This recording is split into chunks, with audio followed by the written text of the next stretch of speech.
This poem is titled Like the Gingko. Grief and guilt settle thickly into the lining of my esophagus. With every swallow and deep breath, heavy hearts burn holes into my chest and leave me with lightheadedness.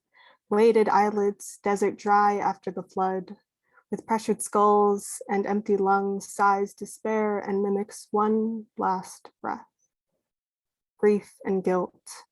Grandmother gone in an instant. Going, gone.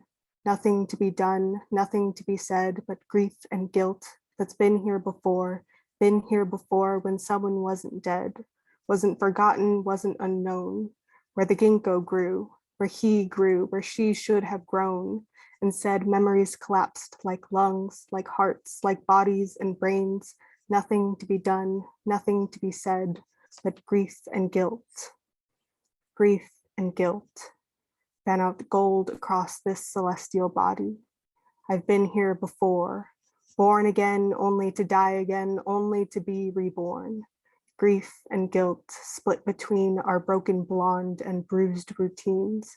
Grief and guilt burned brunettes who wish to be forever 19, immortalized like the ginkgo tree.